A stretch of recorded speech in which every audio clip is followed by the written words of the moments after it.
So dear students, आज हम बात करेंगे बेटा हीट ट्रांसफर की।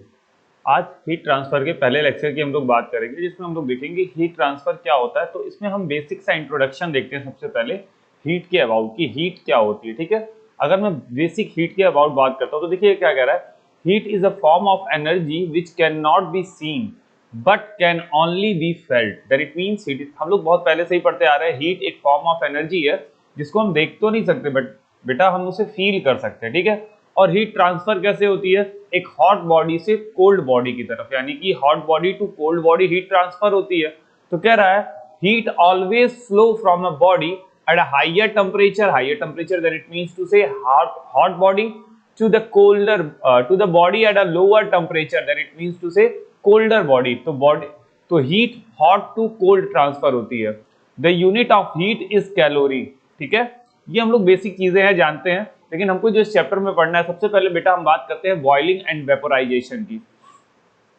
तो ये बॉइलिंग और वेपोराइजेशन क्या है, अगर हम इसको जनरली कहें कि तो बॉइलिंग और वेपोराइजेशन एक ऐसा प्रोसेस है जिसके थ्रू आप लिक्विड को गैसियस स्टेट में चेंज करते हैं, इसी प्रोसेस को बोलते हैं। और ये एक पर्टिकुलर टेम्परेचर पे होता है और उस पर्टिकुलर टेम्परेचर को हम लोग बॉइलिंग पॉइंट बोलते हैं। ठीक है बेटा, आइए देखते हैं।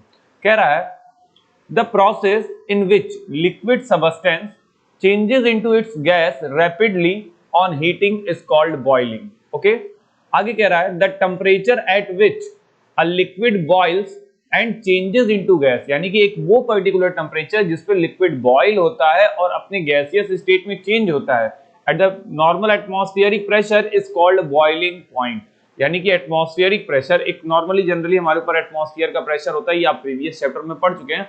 तो नॉर्मल एटमॉस्फेरिक प्रेशर में जब कोई लिक्विड को हम हीट करते हैं और वो बॉयल होकर अपने स्टेट को चेंज करता है, तो उस पर्टिकुलर टेम्परेचर को हम लोग बॉइलिंग पॉइंट बोलते हैं।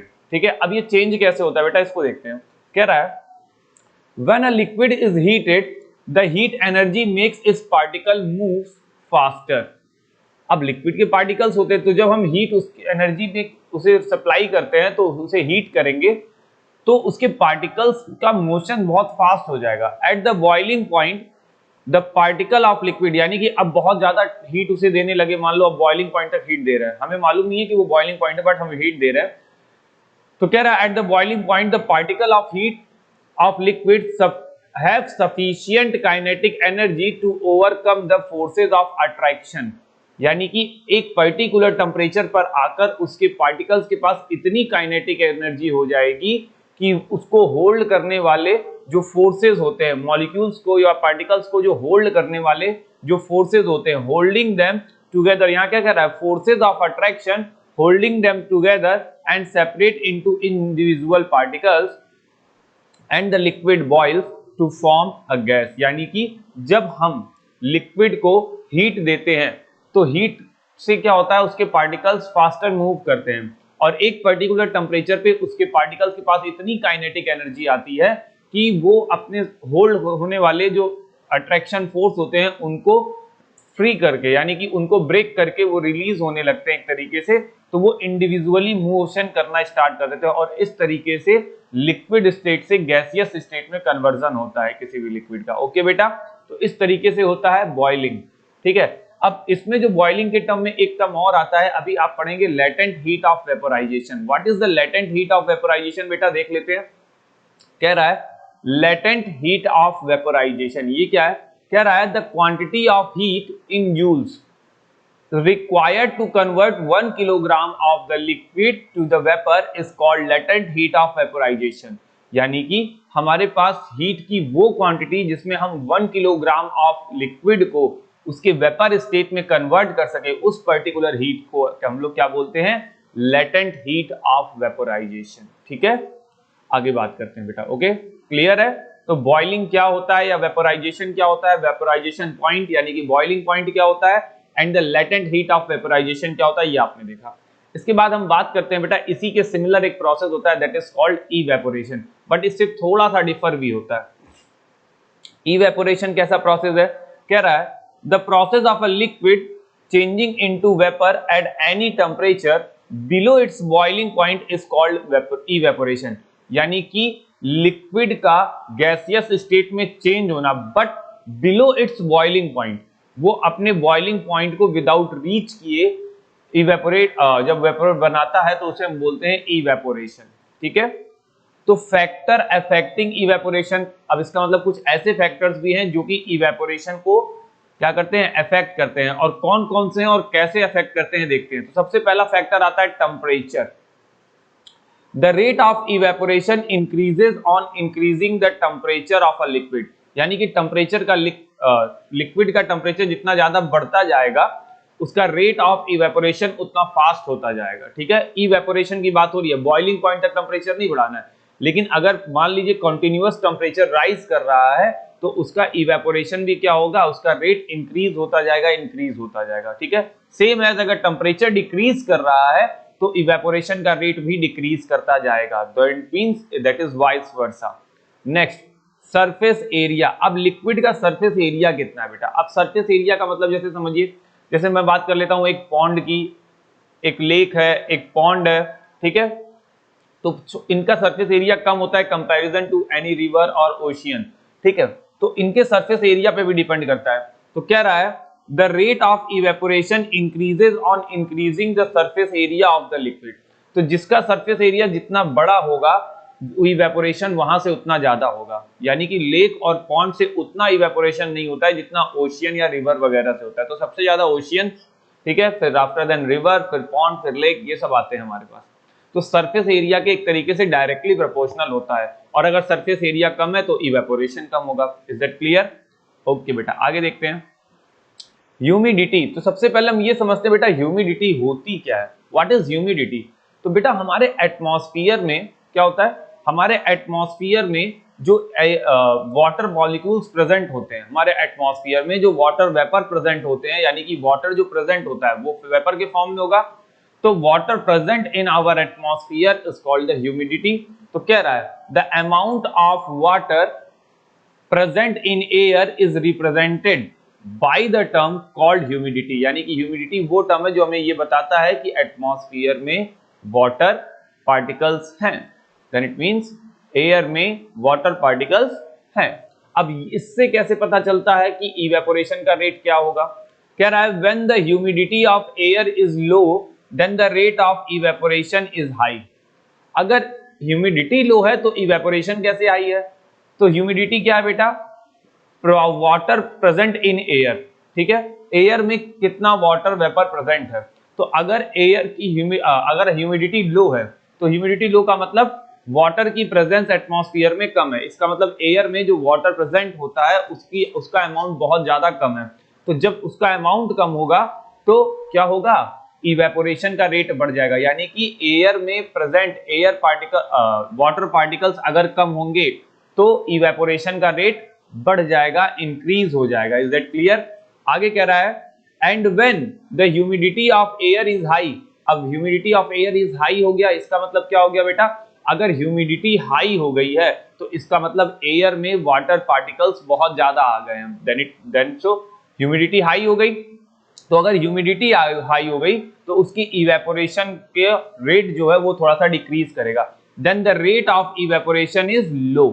तो इवेपोरेशन का रेट क्या हो जाएगा बेटा? लो। अगर ह्यूमिडिटी हाई तो इवेपोरेशन लो, अगर ह्यूमिडिटी लो तो इवेपोरेशन हाई। सरफेस एरिया अगर इंक्रीज करेगा तो क्या इंक्रीज करेगा बेटा? हमारा इवेपोरेशन भी इंक्रीज करेगा। टेम्परेचर इंक्रीज करेगा तो इवेपोरेशन भी इंक्रीज करेगा। Next, wind speed. अगर विंड की स्पीड के साथ क्या रिलेशन होता है? तो कह रहा है the rate of evaporation of a liquid increases with the increasing with speed. तो अगर हमारी विंड स्पीड इंक्रीज करती है, क्या होता है बेटा? विंड स्पीड अगर हमारी इंक्रीज करती है तो हमारे इवेपोरेशन के रेट को भी वो क्या करेगी? इंक्रीज करेगी। Is that clear? यानी कि सरफेस एरिया हम लोग एक बार फिर से देख लेते हैं, देखिएगा कौन कौन से फैक्टर्स हैं। तो हमारे पास जो फैक्टर्स हैं उनमें कौन कौन से हैं? पहला है टेम्परेचर फैक्टर। तो टेम्परेचर अगर इंक्रीज होता है तो क्या होता है बेटा? हमारा इवेपोरेशन इंक्रीज होगा। दूसरा, सरफेस एरिया का फैक्टर। तो सरफेस एरिया जितना ज्यादा होता है हमारा इवेपोरेशन उतना ज्यादा होगा। नेक्स्ट, ह्यूमिडिटी का फैक्टर। तो ह्यूमिडिटी का मतलब ही होता है कि एयर में प्रेजेंट वाटर मॉलिक्यूल। तो अगर ह्यूमिडिटी ज्यादा है तो इवेपोरेशन लो हो जाएगा, अगर ह्यूमिडिटी लो है तो इवेपोरेशन हाई हो जाएगा। नेक्स्ट, विंड स्पीड, तो जितनी ज्यादा फास्ट विंड होगी उतना अच्छे से इवेपोरेशन होगा, यानी कि अगर विंड की स्पीड फास्ट है तो इवेपोरेशन हाई होगा, अगर विंड की स्पीड स्लो है या लो है काफी तो इवेपोरेशन बहुत अच्छा नहीं होगा। ठीक है, तो evaporation increases with the speed with the increasing in the wind speed. ठीक है, नेक्स्ट आगे बात करते हैं बेटा, हम इवेपोरेशन और बॉइलिंग के में दोनों के बेसिक डिफरेंसेस की बात कर लेते हैं। तो क्या क्या डिफरेंस आते हैं देखते हैं। तो ये रहा बेटा बॉइलिंग और इसके रिस्पेक्टिव ये रहा इवेपोरेशन, इसको हम साथ साथ पढ़ेंगे। ठीक है, पहला, boiling is a bulk phenomena in the sense that is occurred throughout the liquid, यानी कि अब कह रहा है बॉइलिंग एक ऐसा बल्क फेनोमेना है, जिसका कहने का मतलब ये बल्क फेनोमेना ऐसे कह रहा है कि अगर आप किसी भी लिक्विड को बॉइल करते हैं तो उस लिक्विड का हर एक पार्टिकल, चाहे वो किसी भी लेवल पे हो, उस लिक्विड का हर एक पार्टिकल उसमें पार्टिसिपेट करता है। तो boiling is a bulk phenomena in the sense that occurs throughout the liquid. तो हर एक पार्टिकल क्या होगा, मोशन करेगा। अब जैसे मान लीजिए टॉप मोस्ट पार्टिकल वो भी बॉइलिंग के थ्रू क्या करता है, वर्क करता है, उसके नीचे वाला पार्टिकल भी वर्क करता है और सबसे बॉटम मोस्ट पार्टिकल भी क्या करता है, उसमें हेल्प करता है। तो वही कह रहा है boiling is a bulk phenomena in the sense that is occurred throughout the liquid. तो बॉइलिंग पूरे लिक्विड पर वर्क करता है, बट इवेपोरेशन ऐसा नहीं है। तो कह रहा है evaporation is a surface phenomena which take place only on the surface of the speed, तो सरफेस ऑफ द लिक्विड। तो बेटा इवेपोरेशन एक ऐसा प्रोसेस है, इसको हम सरफेस फेनोमेना भी बोलते हैं। क्यों? क्योंकि इवेपोरेशन किसी भी वाटर बॉडी के सरफेस से ही पॉसिबल हो पाता है, नॉट बिलो द सरफेस। तो बिलो द सरफेस कभी भी इवेपोरेशन नहीं होता, यानी कि सरफेस से ही इवेपोरेशन होगा। इज इट क्लियर बेटा? आगे देखते हैं नेक्स्ट। कह रहा है boiling occur only at the definite temperature. तो एक पर्टिकुलर फिक्स टेम्परेचर पे, एक डिफाइंड यानी कि डेफिनेट टेम्परेचर पर ही बॉइलिंग होती है, ना ही उससे बिलो कभी नहीं हो सकती है। तो बॉइलिंग के लिए एक पर्टिकुलर फिक्स टेम्परेचर चाहिए होता है, एक डिफाइंड टेम्परेचर चाहिए होता है, बट इवेपोरेशन में ऐसा कुछ नहीं है। तो कह रहा है evaporation occur at any temperature below it's boiling point, यानी कि इवेपोरेशन अपने बॉइलिंग पॉइंट से, किसी भी लिक्विड का जो इवेपोरेशन हो रहा है तो वो उस लिक्विड के बॉइलिंग पॉइंट के बिलो के टेम्परेचर पे इवेपोरेट होता है। तो evaporation occur at any temperature, किसी भी टेम्परेचर पे होगा बिलो इट्स बॉइलिंग पॉइंट, वो उस लिक्विड के बॉइलिंग पॉइंट से बिलो रहे, बस वहां इवेपोरेशन होता है। और ये एक सरफेस फेनोमेना है। ठीक है, नेक्स्ट कह रहा है कि जब बॉइलिंग होती है इट फॉर्म्स बबल्स। तो जब बॉइलिंग होती है तो बबल्स बनते हैं। तो क्या इवेपोरेशन में भी बबल्स बनते हैं? No, it does not form bubbles, it does not form, मैं यहां फॉर्म लिखना भूल गया, it does not form bubble, it does not forms bubble. Next देखते हैं, source of heat energy is required. अगर आपको किसी चीज को बॉइल करना है तो आपके पास एक अच्छा खासा सोर्स होना चाहिए एनर्जी का। ठीक है, लेकिन इवेपोरेशन के लिए ऐसा कुछ नहीं है। कह रहा है heat is supplied by the surrounding, तो उसको रिक्वायर्ड नहीं है, वो आसपास की हीट से काम चला लेता है। ठीक है, यानी कि एक नॉर्मल हीट पे भी इवेपोरेशन का प्रोसेस चलता रहता है। Next, temperature remain same during the state change. तो जब स्टेट चेंज होता है बॉइलिंग में, यानी कि लिक्विड से गैस बनता है, तब तक इन दोनों का टेम्परेचर क्या होता है, सेम होता है। ठीक है, बट इवेपोरेशन में ऐसा नहीं होता। कह रहा है temperature reduces during the evaporation. तो जब इवेपोरेशन का प्रोसेस होता है तो टेम्परेचर रिड्यूस करता है। ठीक है, ओके बेटा। तो इतनी सारी चीजें थी आज के लेक्चर के लिए। तो आज के लेक्चर में हम लोगों ने पढ़ा क्या क्या, एक बार रिवाइज कर लेते हैं। तो सबसे पहले हम लोगों ने बात की बेटा एक बेसिक से इंट्रोडक्शन की, फिर हम लोगों ने बात की बॉइलिंग एंड वेपोराइजेशन की। तो बॉइलिंग क्या होता है, वेपोराइजेशन, दोनों सेम टर्म होते हैं, तो बॉइलिंग और वेपोराइजेशन को समझा हम लोगों ने। उसके बाद आ गया एक term latent heat of vaporisation. ये क्या होता है, इसके बारे में मैंने बताया। इवेपोरेशन क्या होता है, एक ऐसा प्रोसेस जो कि वाटर को लिक्विड में, यानी लिक्विड को गैसियस स्टेट में चेंज करता है, but below it's boiling point, that is called evaporation. अब इवेपोरेशन को इफेक्ट करने वाले बहुत सारे फैक्टर्स भी हैं। पहला टेम्परेचर, टेम्परेचर अगर इंक्रीज करेगा तो इवेपोरेशन इंक्रीज करेगा। सरफेस एरिया इंक्रीज करेगा तो इवेपोरेशन इंक्रीज करेगा। विंड स्पीड, अगर विंड स्पीड इंक्रीज करती है तो भी हमारा इवेपोरेशन इंक्रीज करेगा, बट ह्यूमिडिटी के साथ ऐसा नहीं है। ह्यूमिडिटी में क्या होता है कि एयर में वाटर के पार्टिकल्स होते हैं। तो अगर ह्यूमिडिटी लो है, अगर ह्यूमिडिटी लो है, ठीक है, लो होने का मतलब वाटर पार्टिकल्स कम का होना। तो अगर ह्यूमिडिटी लो है बेटा, तो इसका मतलब वहां पर इवेपोरेशन का रेट फास्ट होगा। अगर ह्यूमिडिटी हाई है तो वहां पर इवेपोरेशन का रेट क्या होगा, लो होगा। ठीक है, इसके बाद हम लोगों ने कुछ बेसिक डिफरेंस देखे, तो ये बेसिक से डिफरेंस थे। ठीक है बेटा, फिलहाल आज के लेक्चर में हम लोग इतना ही देखेंगे। नेक्स्ट लेक्चर में बेटा हम लोग बात करेंगे नेक्स्ट लेक्चर में हम लोग बेटा बात करेंगे हीट के ट्रांसफर में क्या होता है और क्या इफेक्ट आते हैं हीट की वजह से, जैसे थर्मल एक्सपेंशन वगैरह। ठीक है, ओके बेटा, फिलहाल आज के वीडियो में इतना ही। अगर आपको वीडियो के रिगार्डिंग कोई भी डाउट या कोई भी प्रॉब्लम आती है तो आप कमेंट सेक्शन में आके कमेंट कर सकते हैं। ओके बेटा, बाय बाय, मिलते हैं फिर नेक्स्ट लेक्चर में।